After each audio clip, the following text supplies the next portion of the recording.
Hello बच्चों, मैं हूँ आपकी हिंदी टीचर अंजू मैडम और मेरे क्लास में आप सभी बच्चों का हार्दिक स्वागत है।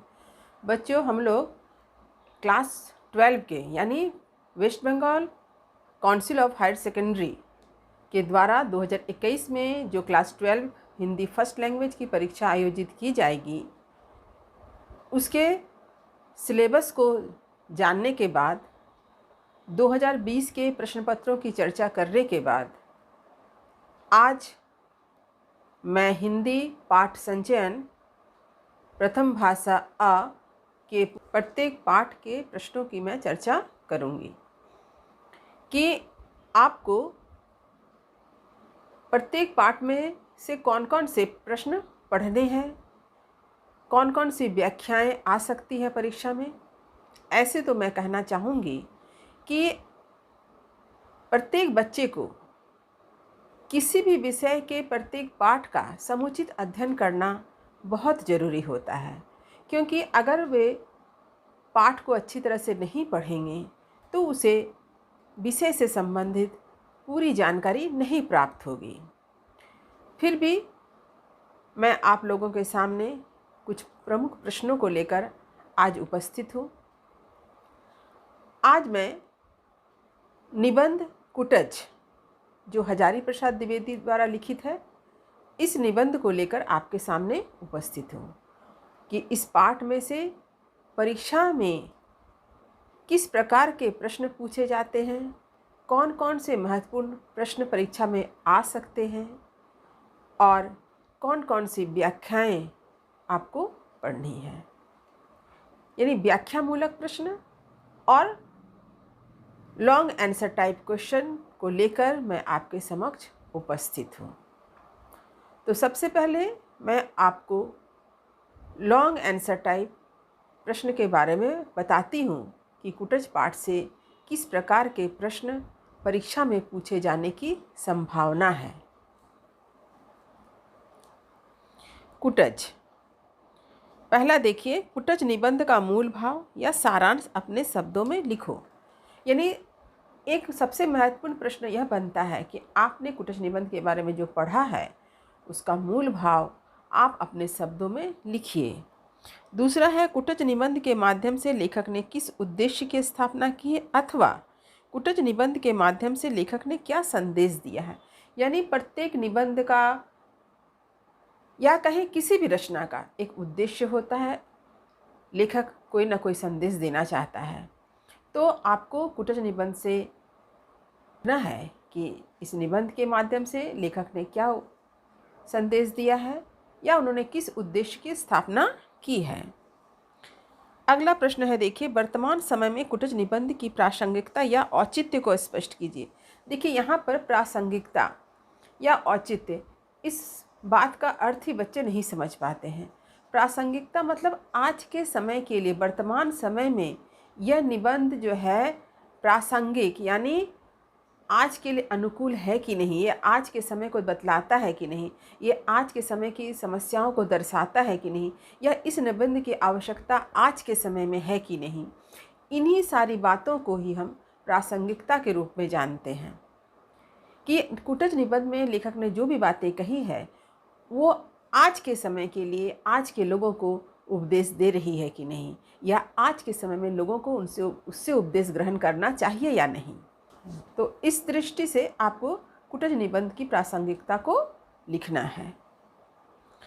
अगला देखिए, कुटज पाठ में आचार्य हजारी प्रसाद द्विवेदी ने कुटज की क्या विशेषताएं बतलाई है। अगला प्रश्न जो इम्पोर्टेंट होता है कि कुटज निबंध में निबंधकार ने कुटज के बारे में ही बतलाया है, तो कुटज के बारे में किन किन विशेषताओं को बताया है, उन विशेषताओं को आप लिखेंगे। तो ये हो गए लॉन्ग आंसर टाइप क्वेश्चन। अब मैं व्याख्यामूलक जो कुछ पंक्तियाँ दी जाती है कि इस निम्न पंक्ति की व्याख्या कीजिए, उसका मैं उल्लेख करती हूँ। उल्लेख करने का यह तात्पर्य नहीं है कि जो पंक्ति मैंने यहाँ उल्लेख कर रही हूँ वही इम्पॉर्टेंट है, इसके अतिरिक्त और कोई इम्पॉर्टेंट नहीं है, आप ऐसा कदापि नहीं सोचेंगे। पूरे पुस्तक को खूब अच्छी तरह से पढ़ेंगे, क्योंकि मुझे ऐसा लगता है कि कुटज निबंध हजारी प्रसाद द्विवेदी का लिखा हुआ इतना अच्छा निबंध है, इतना प्रसिद्ध निबंध है कि निबंध की प्रत्येक पंक्ति ही इम्पॉर्टेंट है। आप किसी भी पंक्ति को उठा लीजिए, हर पंक्ति अपने आप में एक अर्थ रखती है। तो आप पूरे निबंध को पहले अच्छी तरह से पढ़ेंगे। मैंने जो कुछ पंक्तियों का उल्लेख किया उसे आप पढ़ेंगे, लेकिन इसके साथ ही साथ पूरे निबंध को भी अच्छी तरह से पढ़ें, ताकि कहीं से भी अगर कोई प्रश्न पूछा जाए तो आप उसका उत्तर खूब अच्छी तरह से लिख सकें। देखिए, व्याख्या। कभी कभी जो लोग ऊपर से बेहया दिखते हैं उनकी जड़ें काफ़ी गहरी बैठी होती हैं। दूसरा देखिए, नाम बड़ा है या रूप, पद पहले है या पदार्थ। नेक्स्ट, रूप व्यक्ति सत्य है, नाम समाज सत्य है। अगला देखिए, कितने नाम आए और गए, दुनिया उनको भूल गई, वे दुनिया को भूल गए। अगला देखिए, जीना चाहते हो, कठोर पाषाण को भेद कर, पाताल की छाती चीर कर अपना भोग्य संग्रह करो, वायुमंडल को चूस कर, झंझा तूफान को रगड़ कर अपना प्राप्य वसूल लो, आकाश को चूमकर अवकाश की लहरी में झूमकर उल्लास खींच लो। अगला देखिए, दुरंत जीवनी शक्ति है। अगला, व्यक्ति की आत्मा केवल व्यक्ति तक सीमित नहीं, वह व्यापक है। दुख और सुख तो मन के विकल्प हैं, संस्कृत सर्वग्रासी भाषा है। इसके अतिरिक्त दो एक प्रश्न और हैं, आप उसे भी देख लीजिए। कूट, कुटज और कुटनी शब्दों का विश्लेषण करें, साथ ही इनके आपसी संबंधों के बारे में बताएं। गाढ़े का साथी कुटज को क्यों कहा गया है? अगला, कुटज किस प्रकार अपनी अपराजय जीवनी शक्ति की घोषणा करता है? तो ये कुछ मुख्य प्रश्न हैं। मैं आपसे यह कहना चाहूँगी कि कुटज निबंध को आप भली भांति खूब अच्छी तरह से पढ़ें। जब आप निबंध को पढ़ेंगे तो जो पंक्ति आपको व्याख्या के लिए दी जाएगी, उसके पहले जो बात कही गई है उसे भी आपको याद रखना पड़ता है, और उस पंक्ति के बाद में जो बातें कही गई है उसे भी याद रखना पड़ता है, तभी आप किसी पंक्ति की व्याख्या कर सकते हैं। तो इसलिए आप कोशिश करिए कि पूरे निबंध को खूब अच्छी तरह से पढ़ें। जैसे यहाँ देखिए, कहते हैं पर्वत शोभा निकेतन होते हैं, यह पंक्ति भी इम्पॉर्टेंट है। अभी जो मैंने जिस पंक्ति का उल्लेख किया कि कभी कभी जो लोग ऊपर से बेहया दिखते हैं उनकी जड़ें काफ़ी गहरी बैठी रहती है, ये भी पाषाण की छाती फाड़ कर न जाने किस गह्वर से अपना भोग खींच लाते हैं। अब इस पंक्ति की व्याख्या करने के लिए आपको इसके पहले जो बात कही गई है, इस सारी बातों को जानना जरूरी है। ठीक इसी तरह से देखिए, नाम बड़ा है या रूप, पद पहले या पदार्थ। इसकी जब आप व्याख्या करेंगे तो इस पंक्ति से पहले जो बात कही गई है इसे भी आपको जानना होगा, और इस पंक्ति के बाद जो बात कही गई है उसका भी आपको उल्लेख करना होगा। इसी प्रकार यहाँ भी देखिए, एक पंक्ति इम्पॉर्टेंट बहुत है। चाहे सुख हो या दुख, प्रिय हो या अप्रिय, जो मिल जाए उसे शान के साथ हृदय से बिल्कुल अपराजित होकर सोल्लास ग्रहण करो, हार मत मानो। यह पंक्ति भी काफ़ी इम्पॉर्टेंट है। तो आपको क्या करना है, पूरे निबंध को अच्छी तरह से पढ़ना है। यहाँ देखिए, जनक की ही भांति वह घोषणा करता है, मैं स्वार्थ के लिए अपने मन को सदा दूसरे के मन में घुसाता नहीं फिरता, इसलिए मैं मन को जीत सका हूँ, उसे वश में कर सका हूँ।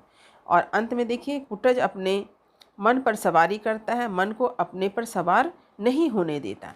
यानी जब इस तरह की कुछ पंक्ति दी जाएगी तो आपको पंक्ति के पहले जो बातें कही गई है उसे समझकर, जानकर उसका भी उल्लेख आपको करना पड़ता है। तो उम्मीद करती हूँ कि मैंने जो आप लोगों को बताया कि कुटज निबंध में से कौन कौन से प्रश्न जो हैं परीक्षा में पूछे जाते हैं, किस प्रकार के प्रश्न पूछे जाते हैं, कुछ व्याख्या मूलक पंक्तियों का मैंने उल्लेख किया है, आप उसे खूब ध्यान से पढ़ें। साथ ही साथ पूरे किताब को भी अच्छी तरह से पढ़ें। आने वाले समय में मैं इन प्रश्नों पर आधारित वीडियो ज़रूर बनाऊंगी, जिसका लिंक आपको अवश्य मिल जाएगा। आप इसके लिए study with Anju madam channel के साथ जुड़े रहें। वीडियो को लाइक करें, शेयर करें, कमेंट अवश्य करें। जो बच्चे नए हैं वो चैनल को सब्सक्राइब भी अवश्य करें। तब तक पढ़ते रहिए, जीवन में आगे बढ़ते रहिए। अगले वीडियो में मैं भाई बहन कहानी के प्रश्नों के साथ, उसकी व्याख्या मूलक पंक्ति के साथ आपसे फिर मिलूंगी। मेरी शुभकामनाएं आप सभी बच्चों के साथ है। धन्यवाद।